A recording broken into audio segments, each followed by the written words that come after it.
بیان تو پورا ہو گیا، سب نے جو لکھوانا تھا وہ سب لکھوا بھی دیا۔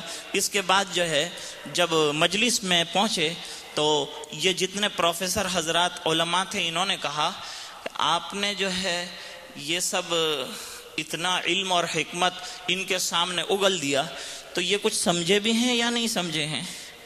ان کے سامنے یہ تو بیچارے کچھ سمجھتے ہوئے معلوم ہی نہیں ہوتے ہیں، اور آپ نے ان کے سامنے ایسی پر حکمت باتیں فرمائی ہے تو کیا سمجھے ہوں گے یہ؟ ٹھیک ہے، کہا ہم ان کو بلا کے پوچھ لیتے ہیں کہ یہ سمجھے ہیں کہ نہیں۔ بلایا ان کو، میواتی حضرات 3-4 ان کو بلایا، بلا کے بٹھایا،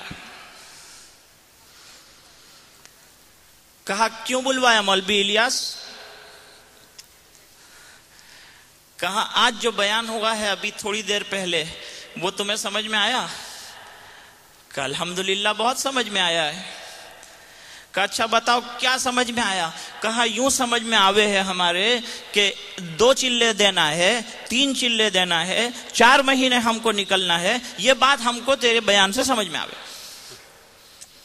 مولانا نے وہ جتنے بیٹھے تھے یونیورسٹی والے حضرات اور جو علماء وہاں بیٹھے تھے ان سے فرمایا کہ جو بات ان کو سمجھ میں آئی ہے وہ تم کو آئی ہے کیا؟ ان کا حضرت ہم کو تو آپ کے بیان کے کسی حصے سے یہ بات سمجھ میں نہیں آئی۔ فرمایا میں رو اسی لیے رہا تھا کہ اللہ کے راستے میں نکلنے والا کوئی پیدا ہو جائے، تو جو سمجھ میں آنا چاہیے تھا وہ تو ان کو آیا ہی ہے۔ تو حضرت کی بات ہوتی تھی بڑی عجیب و غریب۔ ایک مرتبہ تو یہ ہوا کہ علی گڑھ یونیورسٹی میں بیان ہو رہا تھا اور وہاں تو بڑے بڑے علماء بھی تھے۔ اب تو الحمدللہ آپ علی گڑھ یونیورسٹی چلے جائیں تو وہاں ایسا معلوم ہی نہ ہو آپ کو کہ آپ یونیورسٹی میں آئے ہیں، ایسا معلوم ہوتا ہے کسی دارالعلوم میں آئے ہیں۔ وہ مساجد میں اشغال اور وظائف اور اوراد اور دینی اعمال اور قرآن پاک کی تفسیر اور فضائل اعمال کی تعلیم اور ایک عجیب رنگ۔ اللہ والوں نے کتنی محنت کی ہے تب جا کر کے یہ رنگ چڑھا ہے۔ حضرت مولانا محمد عمر صاحب پالنپوری رحمت اللہ علیہ یوں فرمایا کرتے تھے کہ پہلے لوگوں نے ڈنڈے کھائے تھے تو اب الحمدللہ ہم انڈے کھا رہے ہیں، اور پہلے والوں نے رو رو کے صبح کی تھی لیکن اب جو ہے سو سو کے صبح کر رہے ہیں۔ یہ انہی کا مقولہ ہے۔ اب وہاں بڑے بڑے لوگ ہیں اور حضرت جی کے ساتھ بھی اور بہت سے حضرات ہیں، کسی سے بھی چاہتے تو بیان کروانے کو کہہ سکتے تھے۔ ایک عالم صاحب نے بڑی عالمانہ تقریر بھی کر دی، اس کے بعد بھی جو کچھ بات نہیں بنی جو چاہتے تھے وہ، تو یوں فرمایا، ایک میواتی بڑے میاں تھے ان سے کہا کہ تم کھڑے ہو جاؤ۔ ابھی علماء کے مجمع میں میواتی نے کہا مولوی جی مجھے کیا آوے، ان میں کیا بولوں، یہ تو سب علماء ہیں، ان میں کیا بات کروں؟ کہ بس جو اللہ تمہارے دل میں بات ڈالے وہ کرو۔ اب انہوں نے بات کی تو عجیب کی تھی، وہ 2-3 منٹ کی بات، لیکن دل کے ٹکڑے کر کے رکھ دیے اتنے منٹوں میں۔ تو کھڑے ہو کے کہا کہ مولانا الیاس صاحب نے ایک پنجرہ لگایا ہے، ایک کیج لگایا ہے، چھوٹا سا پنجرہ لگایا ہے، اور پنجرہ اس لیے لگایا ہے کہ اس کے اندر بلبلیں آ جائیں، اور وہ بلبلوں کو لے جا کر کے سجایا جائے مختلف جگہوں کے اوپر۔ لیکن یہ کیا بات ہوئی کہ پنجرہ لگایا تھا بلبلوں کے لیے، لیکن اندر ہم جیسے الو پھنسے اور بلبل باہر گھوم رہے ہیں۔ کہتے ہیں روتے ہوئے علماء اٹھے اور انہوں نے اپنے نام لکھوائے، بڑے بڑے ڈاکٹرز کھڑے ہوئے انہوں نے نام لکھوائے۔ تو عرض کرنے کا منشا یہ تھا کہ حکمت اللہ تعالیٰ جس کو عطا فرماتے ہیں پھر اس کی زبان پر عجیب و غریب باتیں اللہ تعالیٰ جاری فرماتے ہیں۔ حضرت ابو محذورہ رضی اللہ تعالیٰ عنہ ایک جلیل القدر صحابی ہیں، غالباً غزوہ حنین کا موقع تھا، لوٹ رہے تھے وہاں سے، اذان کا وقت ہوا تو مسلمان کا تو کام یہ ہے کہ جہاں وقت ہو جاتا ہے اذان پکارتے ہیں اور جہاں وقت ہو جاتا ہے نماز پڑھ لیتے ہیں۔ اللہ نے پوری روئے زمین کو ہمارے لیے کیا بنا دیا ہے؟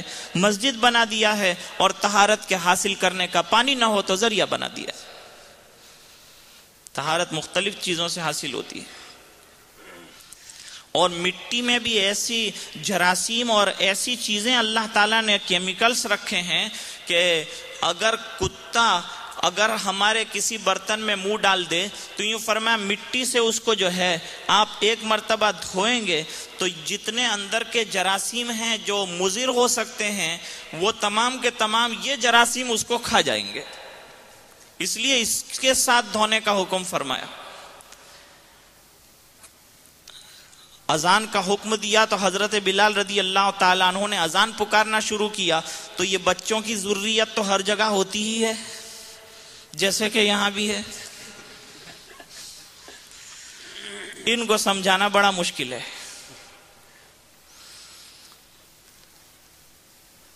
ایک بچے کو لائے تھے ایک مرید حضرت مولانا اشرف علی صاحب تھانوی رحمت اللہ علیہ کے یہاں، تو مہینے تک اس کو سمجھایا تھا کہ یوں بیٹھنا ہے، یوں ادب سے بیٹھنا ہے، ہلنا بھی نہیں ہے، تو لا کے بٹھایا اس کو تو بالکل پتلے کی طرح بیٹھا، ہلتا بھی نہیں ہے۔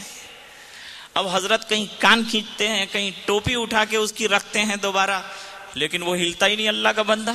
حضرت نے فرمایا تم تو حضرت شیخ کو لائے ہو میرے پاس، میں نے کہا تھا تم اپنے بچے کو لانا، بچہ تو وہی ہوتا ہے جو ذرا ادھر ادھر کرے، ذرا شور شرابہ کرے، ذرا طوفان کرے، لیکن بھائی گھر میں اگر طوفان ہوتا ہے تو سمجھ میں بھی آتا ہے، لیکن اللہ کے گھر میں آتے ہیں تو پھر جو ہے وہاں کے ادب کا برابر خیال رکھنا چاہیے۔ اور کوئی بات نہیں ہے کہ بچہ مانے، جب وہ بیٹھ سکتا تھا تو یہ بھی بیٹھ سکتے ہیں، سمجھایا جائے محبت سے، ان کو تو سمجھتے ہیں، کیونکہ یہ ضروریت پھر ایسی ہے کہ ان کو جتنا نہ کہو نا کسی کام کو کرنے کو تو اسی میں ان کو مزہ آتا ہے، جیسے کہ کھجلی جو ہوتی ہے نا اس کو جتنا کھجلاؤ اتنا اور مزہ آتا ہے۔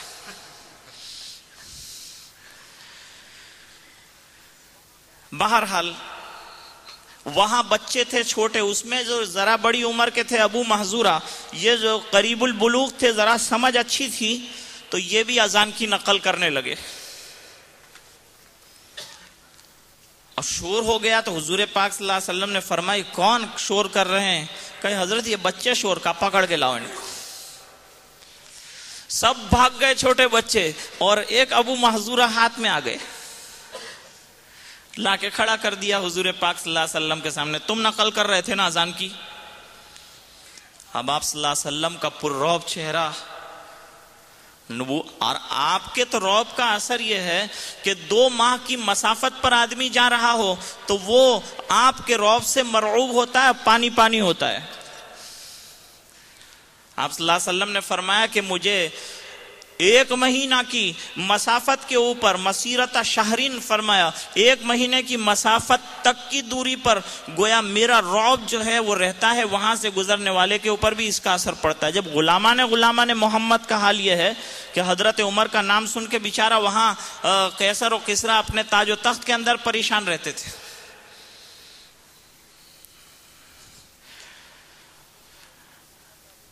جب کھڑے ہوئے تو حضرت ابو محذورہ سے حضور پاک صلی اللہ علیہ وسلم نے فرمایا تم نے اذان کی نقل کی تھی؟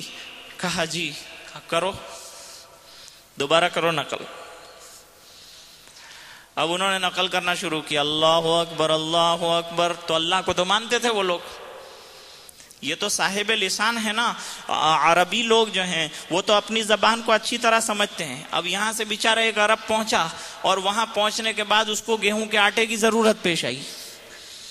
اب گیا دکان کے اوپر، اس کو عربی میں آٹے کو کیا کہتے ہیں وہ تو معلوم تھا نہیں۔ اب دکان والے نے اس کو بتائے جواری، تو کہا لا۔ پھر اس کو کوئی اور غلہ بتایا، کہا لا۔ پھر تھوڑی دیر کے بعد اس نے گیہوں نکال کے بتایا کہ ہاذا، تو اس نے کہا ہاذا کا یوں یعنی اس کا آٹا چاہیے۔ اس کو نہیں معلوم تھا کہ اس کو دقیقن کہتے ہیں عربی کے اندر۔ اب نقل کرنا شروع کر دیا، اور اللہ اکبر 2 مرتبہ بولا، لیکن آہستہ سے۔ آپ نے فرمایا زور سے کہو۔